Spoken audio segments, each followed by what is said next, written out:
Hello students, today we are going to read the second chapter from your book First Flight, and the name of the chapter is Nelson Mandela Long Walk to Freedom.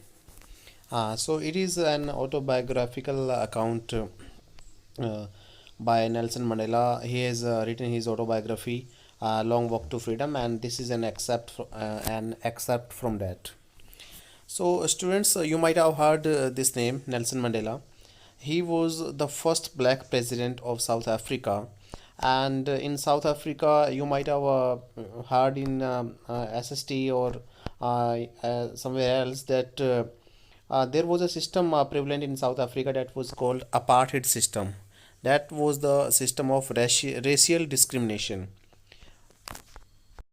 Apartheid system was a system in which the white people used to discriminate against the black people on the basis of color of their skin.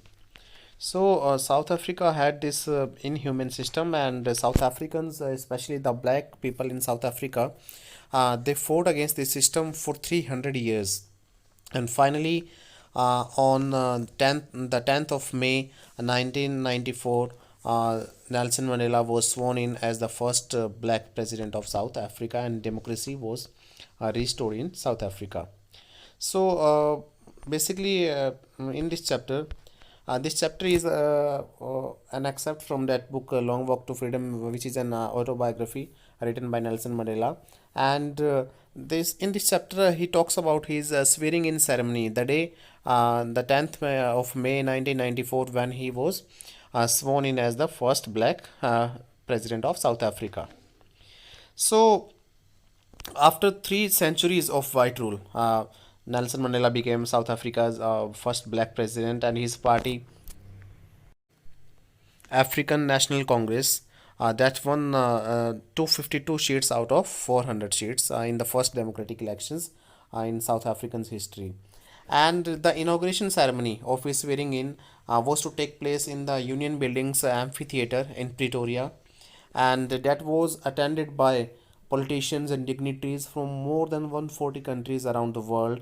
And on this day, jubilant scenes could be seen on the streets of Pretoria, and thereafter, the blacks, the whites, and the colored celebrated together, and more than 1 lakh South African men, women, and children of all races, of all colors sang and danced with joy. So, in this chapter, Nelson Mandela vividly tells us about that swearing in ceremony, about his speech, and about the people he remembered that day, and all those happenings, and the history of this struggle. So, he touches upon all those aspects. And before we start the chapter, I would like you to watch this video once, and after that, we will continue with the chapter. Both Nelson Mandela and South Africa had traveled a long way to get to this moment. More than 300 years of white domination ended for good with the swearing in of Nelson Mandela as this African nation's first black president. So help me God. He was the most famous opponent of the brutal racist system of apartheid, imprisoned 27 years. Today, Mandela paid tribute to his new vice president, F.W. de Klerk, the last apartheid president who negotiated the historic transfer of power. Mandela then called for unity in this racially diverse and racially divided land. The time for the healing of the wounds has come. The moment to bridge the chasms that divide us has come. The time to build is upon us. This was something few people ever had expected to see, a peaceful transition after years of bloody racial strife. Hundreds of dignitaries from around the world came to witness history, to see the South African military, which once had enforced apartheid, fly overhead in tribute to Nelson Mandela, trailing the colors of the new South African flag. So that video was related to the day on which this swearing in ceremony was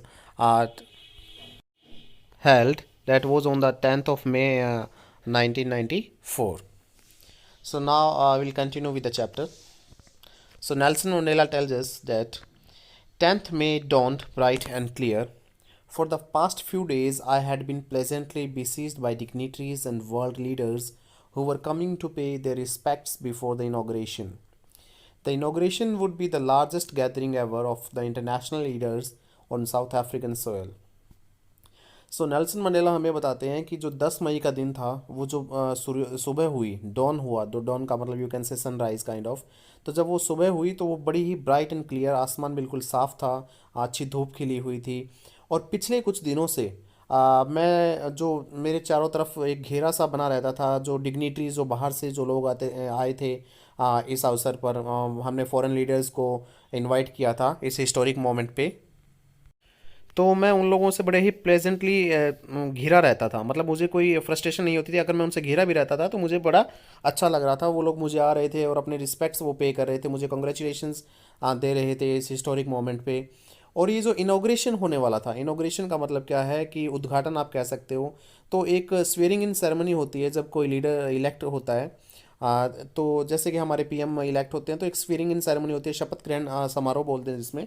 तो एक बहुत बड़ा एक occasion होता है जिसपे बाहर के में भी लीडर्स को भी इनवाइट कर लिया जाता है। तो ये एक काइंड ऑफ एक इनॉग्रेशन था, और ये सबसे बड़ा एक लार्जेस्ट गैदरिंग होनी थी इंटरनेशनल लीडर्स की साउथ अफ्रीकन सोइल पे। मतलब आज तक साउथ अफ्रीका में इतने ज़्यादा इंटरनेशनल लीडर्स एक साथ कभी नहीं आए थे। So this was really a historic moment for them. The ceremonies took place in the lovely sandstone amphitheatre formed by the Union buildings in Pretoria. For decades, this had been the seat of white supremacy, and now it was the site of a rainbow gathering of different colors and nations for the installation of South Africa's first democratic non-racial government. तो कहते हैं कि जो ceremony थी, जो उत्सव था, एक पब्लिक फंक्शन जब कोई होता है तो उस पर एक उत्सव की तरह एक माहौल हो जाता है। तो जो उत्सव था वो एक सैंडस्टोन से बने हुए एक एम्फी थिएटर में होना था, यूनियन बिल्डिंग जो थी प्रिटोरिया के अंदर। तो वहाँ पे ये होना था। स्टूडेंट्स, एम्फी थिएटर एक ऐसा स्ट्रक्चर होता है, जैसे आपने स्टेडियम देखा होगा क्रिकेट में, तो लगभग कुछ वैसा ही दिखता है कि जैसे स्पोर्ट्स इवेंट के लिए, किसी पब्लिक फंक्शन के लिए, और सर्कुलर शेप्स में रो होती है विद द इंक्रीजिंग हाइट्स। तो एम्फी थिएटर एक वो रहता है। So Nelson Mandela says that for decades this had been the seat of white supremacy.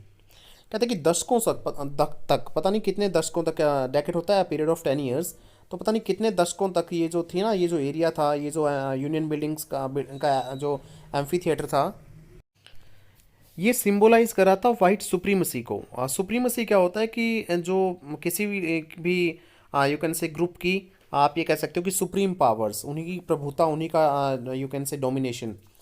तो कहता है कि ये आज तक जो था ना, ये जो यूनियन बिल्डिंग थी प्रिटोरिया के अंदर, यहाँ पे वाइट लोगों का ही दबदबा रहता था।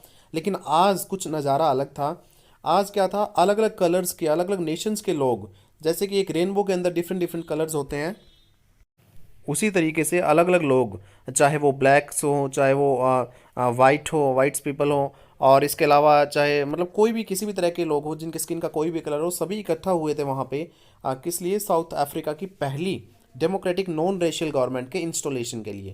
क्योंकि वहाँ पर पहली ऐसी गवर्नमेंट स्थापित होने जा रही थी जो कि डेमोक्रेटिक वे से इलेक्ट हुई थी। मतलब सभी लोगों ने वोट्स वहाँ पे डाले थे, उसके बाद उसको लीडर सेलेक्ट किया जा रहा था, और नॉन रेशियल गवर्नमेंट थी। नॉन रेशियल का मतलब ऐसी गवर्नमेंट वहाँ पे बनने जा रही थी जो रेस के बेसिस पे किसी से कोई डिस्क्रिमिनेशन नहीं करेगी। रेस का मतलब क्या होता है कि जैसे एक ही एंसेस्टर से आए हुए लोग, मान लीजिए, जिनके यू कैन से कि who shares same culture and practices. तो जैसे उनकी स्किन का कलर, अगर मैं ये कहूँ कि ब्लैक पीपल का ब्लैक है, तो उनकी एक ही हम रेस कंसीडर कर सकते हैं।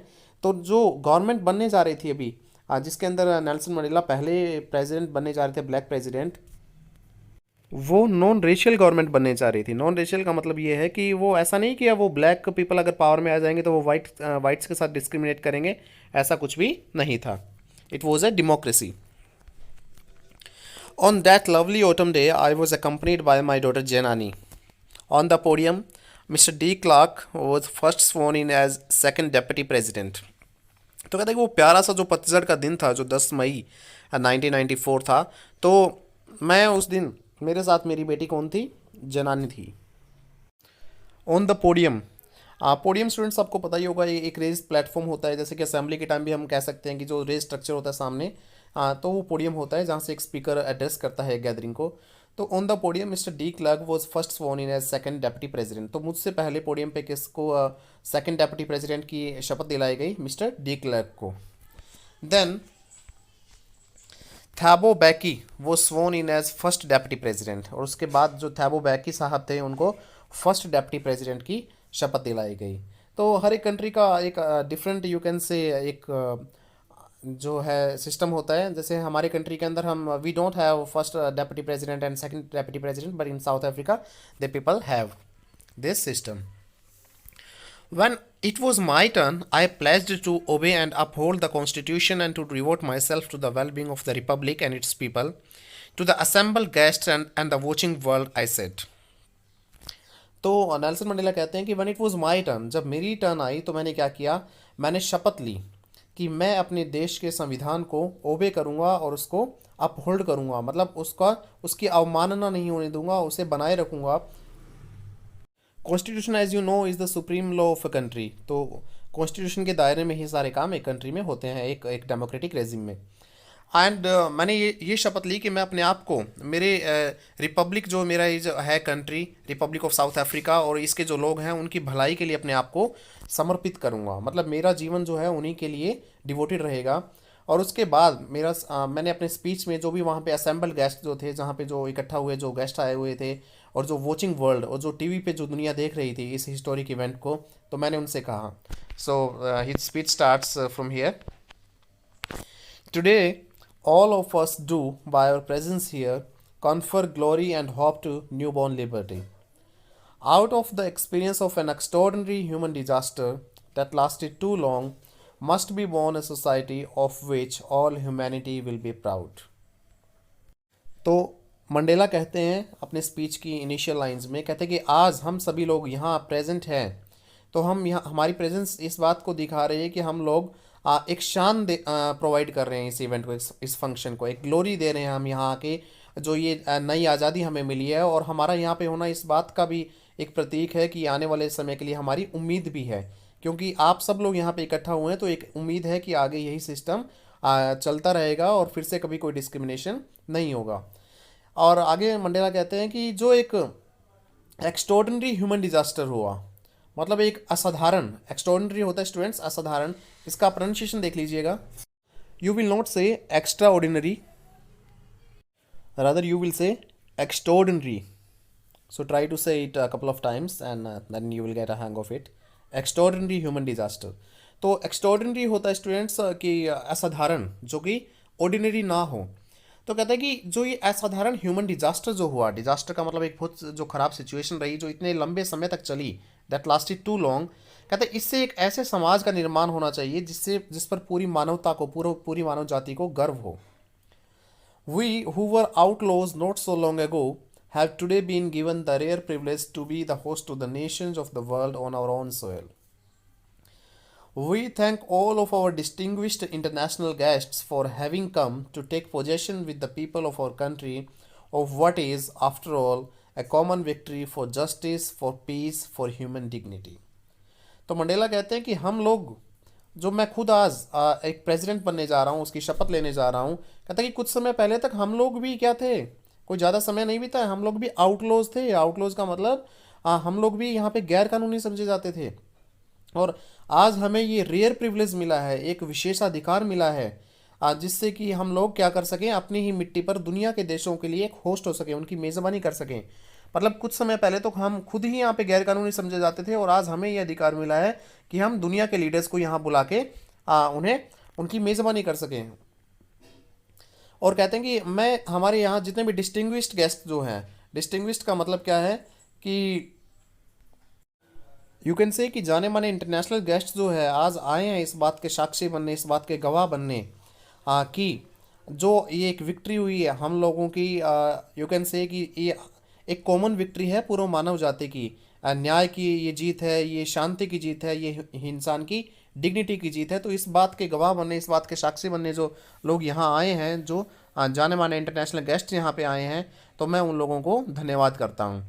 और आउटलॉज द स्टूडेंट्स, जैसे कि आपको बताया कि हम लोग खुद यहाँ पे गैर कानूनी थे, का मतलब क्या था कि many countries had earlier broken off diplomatic relations with South Africa because of its you can say inhuman apartheid system, क्योंकि साउथ अफ्रीका में आपको जैसे बताया कि काले और गोरे लोगों के बीच में भेदभाव रहता था, जिससे बहुत सारे कंट्रीज़ ने इनसे अपने डिप्लोमेटिक रिलेशंस तोड़ दिए थे, और आज वही लीडर्स यहाँ आकर उनको कंग्रेचुलेट कर रहे थे. We have at least achieved our political emancipation. We pledge ourselves to liberate all our people from the continuing bondage of poverty, deprivation, suffering, gender and other discrimination. तो कहते हैं कि आखिरकार हमने क्या कर लिया है, अपना पॉलिटिकल इमेंसिपेशन जो है वो हासिल कर लिया है. इमेंसिपेशन होता है लिबरेशन, आज़ादी आप कह सकते हो, फ्रीडम. हमें पॉलिटिकल आज़ादी तो मिल गई है, लेकिन फिर भी हम ये शपथ लेते हैं कि हम अपने लोगों को और जो है ना और बंधनों से भी मुक्त करेंगे.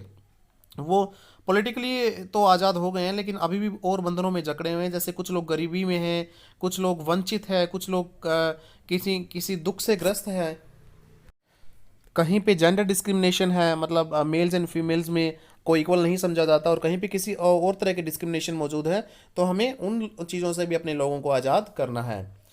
Never, never and never again shall it be that this beautiful land will again experience the oppression of one by another. कहता कि फिर कभी ऐसा नहीं होगा कि ये जो सुंदर धरती है साउथ अफ्रीका की, यहाँ पर एक आदमी दूसरे आदमी का शोषण करेगा, एक आदमी दूसरे आदमी पे जुल्म करेगा. ऐसा कभी भी दोबारा नहीं होगा. ऑपरेशन का मतलब होता है you can say torturing somebody. The sun shall never set on so glorious a human achievement.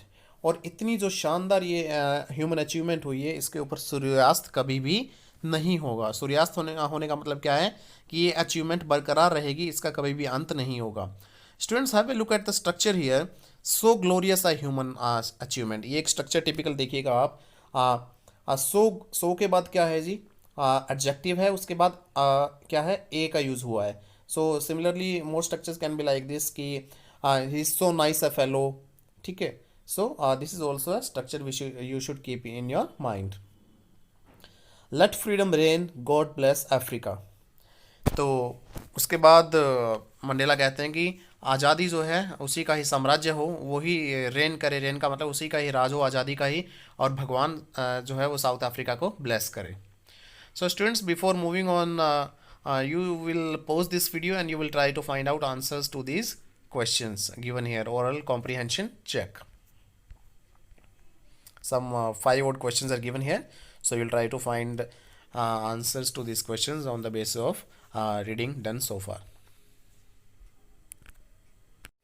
A few moments later, we all lifted our eyes in awe as a spectacular array of South African jets, helicopters and troop carriers roared in perfect formation over the Union buildings. तो कुछ ही क्षणों बाद क्या हुआ, ऊपर आसमान में हमने अपनी नज़रें उठाई जब हमें शोर सुनाई दिया कि कुछ साउथ अफ्रीकन जो जेट्स है, कुछ हेलीकॉप्टर्स है या ट्रूप कैरियर्स है जो सेना की टुकड़ी को लेके जाने वाले होते हैं, जैसे ही वो यूनियन बिल्डिंग्स के ऊपर एक परफेक्ट फॉर्म बनाते हुए दहाड़ते हुए वहाँ से ऊपर गए, तो हमने अपनी आंखें ऊपर की तो वो एक स्पेक्टेकुलर एक नज़ारा था. Array of south African jets का मतलब क्या था, एरे होता है एक ग्रुप ऑफ समथिंग. तो बड़ा ही स्पेक्टेकुलर था वो, बड़ा ही शानदार वो नज़ारा था. तो हमने बड़े ही यू कैन से इन अ सरप्राइज्ड वे, इन आव, हमने अपनी आंखें ऊपर की उस स्पेक्टेकुलर नज़ारे को देखकर, जो एक ग्रुप बना हुआ था, जो एक परफेक्ट फॉर्मेशन बना हुआ था. It was not only a display of a pinpoint precision and military force, but a demonstration of the military's loyalty to democracy, to a new government that had been freely and fairly elected. ये बात दो तरीके से important थी. ये सिर्फ ये नहीं जाहिर कर रहा था कि कितना वो पिन पॉइंट प्रिसीजन है, या मिलिट्री का कितनी एक्यूरेसी या प्रिसीजन है, कि कितने आप ये कह सकते हो कि एक्यूरेसी के साथ वो जो है वो जेट्स को और वो फाइटर्स को उनको उड़ा रहे थे. वो सिर्फ यही नहीं दिखा रहा था, वो ये भी दिखा रहा था कि मिलिट्री जो है नई गवर्नमेंट के साथ है, मिलिट्री का सपोर्ट जो है वो नई गवर्नमेंट के साथ है. अपनी लॉयल्टी वो डेमोन्स्ट्रेट कर रहे थे, वो जाहिर कर रहे थे.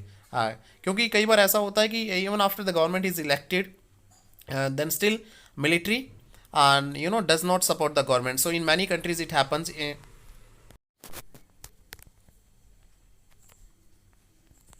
In a couple of our neighboring countries also, I would not name any country, but those countries where the government is not settled and where the military can overthrow the government anytime, so those countries are called banana republic. So ये एक दिखा रहा था ये बात कि military भी government को सपोर्ट कर रही है. Only moments before, the highest generals of the South African Defence Force and police, their chests bedecked with ribbons and medals from days gone by, saluted me and pledged their loyalty.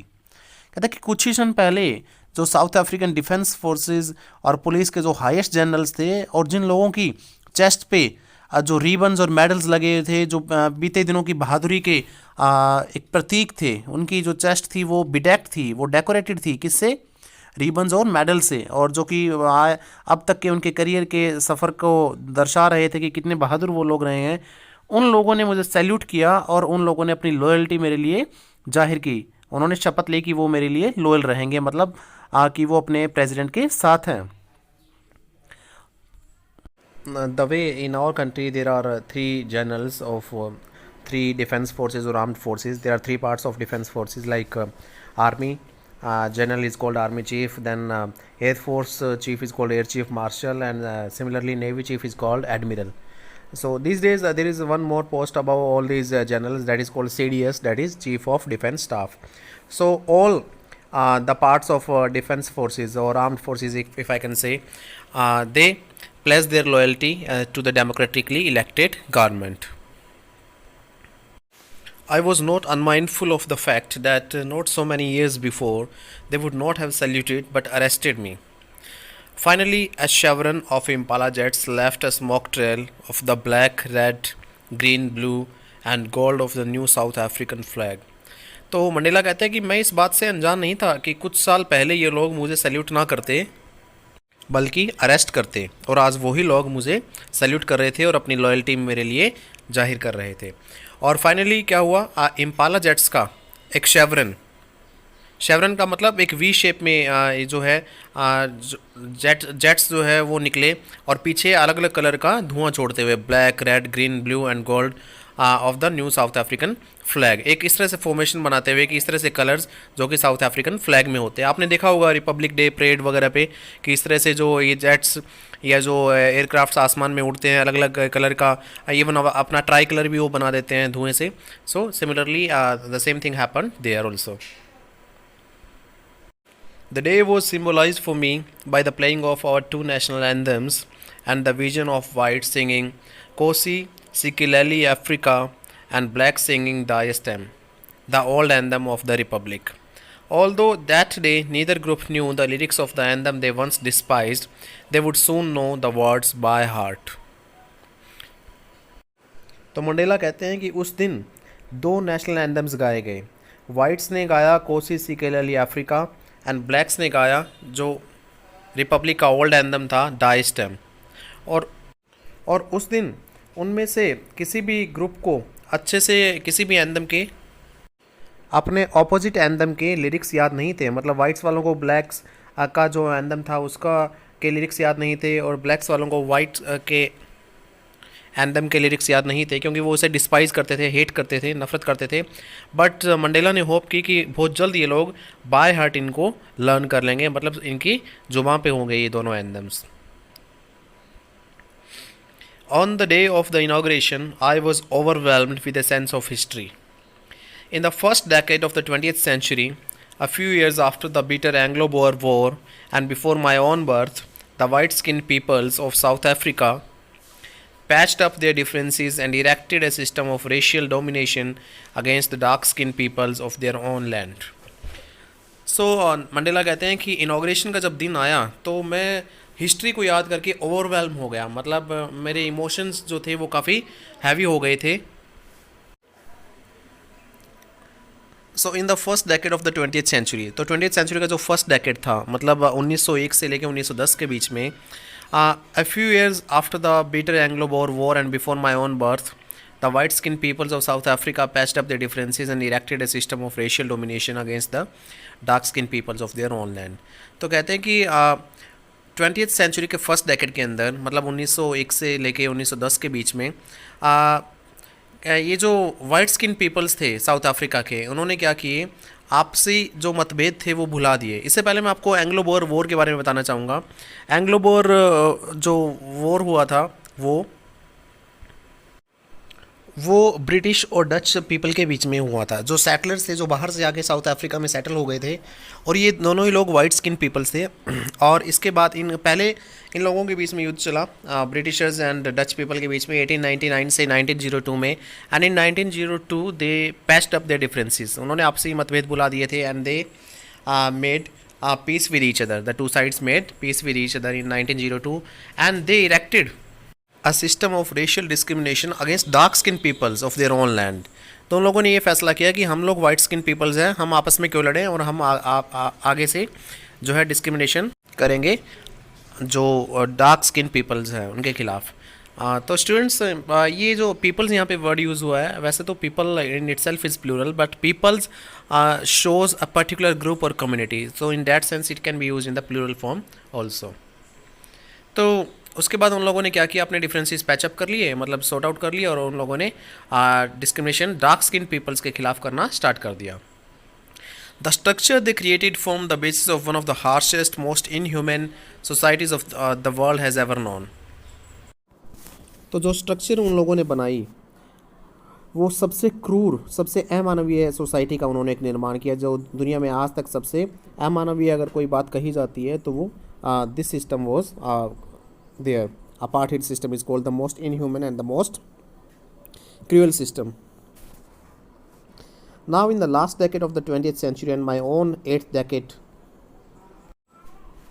as a man, that system had been overturned forever and replaced by one that recognized the rights and freedom of all peoples regardless of the color of their skin. तो Mandela कहते हैं कि ये system erect तो हुआ था 1902 में, but 1994 that means the last decade of the 20th century, इस तक आते आते, और जब वो उनका खुद का 8th डेकेड था, मतलब वो ऑक्टाजेनराइन हो चुके थे, that means his age was 80 plus at that point in time. तो कहते हैं कि तब तक आते आते ये सिस्टम हमेशा के लिए ओवरटर्न हो गया था, मतलब इसको पलट कर रख दिया गया था, और अब ये डिस्क्रिमिनेशन नहीं था, it was no longer there. और अब एक ऐसा सिस्टम आ गया था, एक ऐसे सिस्टम ने इस डिस्क्रिमिनेशन वाले या अपार्टहाइड सिस्टम की जगह ले ली थी, जो सभी लोगों के अधिकारों और उनकी आज़ादी का ध्यान रखता था, चाहे उनकी स्किन का कलर कुछ भी हो, मतलब स्किन के आधार पे या किसी भी आधार पे कोई भेदभाव नहीं होता था।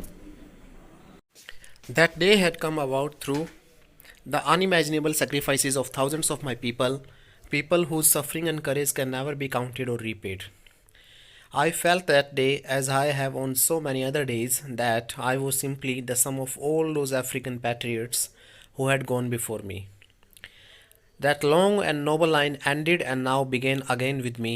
I was pained that I was not able to thank them and that they were not able to see what their sacrifices had wrought. तो मंडेला कहते हैं कि ये दिन ऐसे ही नहीं आया, ये मेरे देश के, मेरे मुल्क के हज़ारों लोगों के अनइमेजिनेबल सेक्रीफाइसेस के बाद आया है। आप इमेजिन भी नहीं कर सकते कि उन्होंने इस तरह के उन्होंने बलिदान दिए हैं, इस तरह की उनकी सफरिंग रही हैं, और ऐसे लोग जिनकी सफरिंग्स को, जिनकी बहादुरी को आप ना ही तो गिन सकते हो और ना ही आप कभी उनका बदला चुका सकते हो। और उस दिन मैंने ये महसूस किया, जैसा कि मैंने कई और दिनों में भी महसूस किया था, कि मैं उन सभी साउथ अफ्रीकन पैट्रियट्स का सम हूँ जो मुझसे पहले आकर स्ट्रगल का हिस्सा बनकर चले गए हैं इस दुनिया छोड़ के। दैट मीन्स कि नेल्सन मंडेला कहते हैं कि ये सिर्फ बदलाव जो है मैं अकेला नहीं लेके आया, मैं तो इसका एक विजिबल फेस बन रहा हूँ। मतलब मुझसे पहले कई लोगों ने इसके लिए लड़ाइयाँ लड़ी हैं, कुछ स्टेप्स वो आगे बढ़े हैं अपनी लड़ाई में, और आज ये मेरी खुशकिस्मती है कि मैं एक दुनिया को एक ऐसा चेहरा बन के दिख रहा हूँ कि मैंने ये चेंज लाया है। लेकिन मैंने अकेले ने ये चेंज नहीं लाया, इसके पीछे पता नहीं कितने हज़ार लोगों का बलिदान है, और मैं उन सभी लोगों का एक सम हूँ। सम का मतलब जैसे हम टोटल करते हैं किसी चीज़ का, तो सामने मैं दिख रहा हूँ, और ये एड अप है सभी का सेक्रीफाइसेस जो है। So and this is really important question students from examination point of view.